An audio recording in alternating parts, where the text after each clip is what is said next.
Hello, gentle viewers. This is George from Ireland. Here I am at 2 Wilton Crescent in London. This is a very chic residential area called Belgravia, so called because the Grosvenor family who owned it, one of their noble titles was Lord Belgrave. Anyway, this house behind me was the residence of the Earl Mountbatten of Burma. He's best known as the last Viceroy of India. Indeed, he was the first Governor-General of India just after the country's independence. He served in that capacity for a year. So, what else about him? He was born in 1900 here in the United Kingdom to German parents.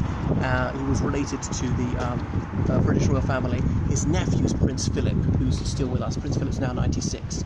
So, he went to a naval academy. That's Lord Mountbatten went to a naval academy.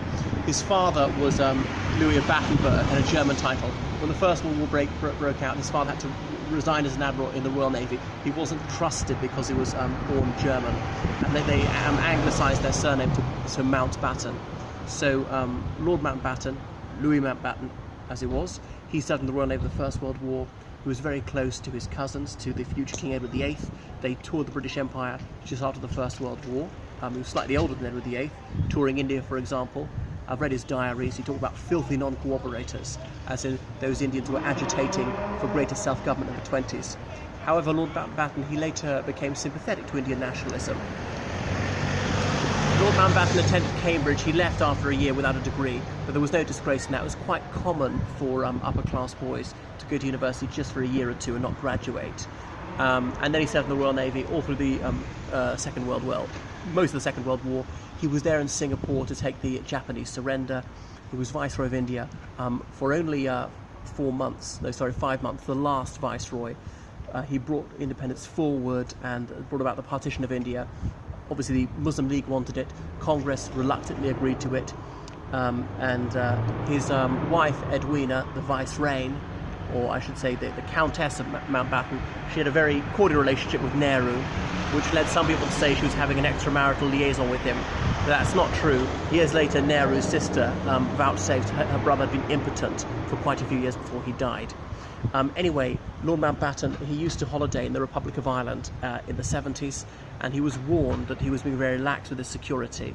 But he said, what would they want with an old man like me? He thought the IRA wouldn't kill him. But unfortunately, his yacht, Shadow V, was blown up by the IRA in August 1979. It was just a few days before I was born.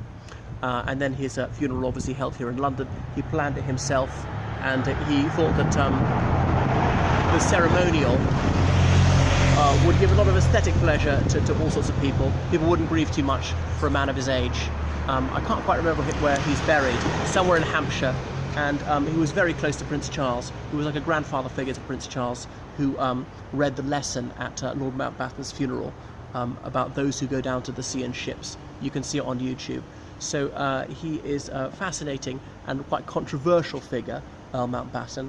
His wife predeceased him by about 15 years. He had 2 daughters, but his younger daughter died just a few years ago. So he does have some descendants, but their surname's Natchbull because he had daughters. Anyway, I highly recommend you read more about it. That's all for now.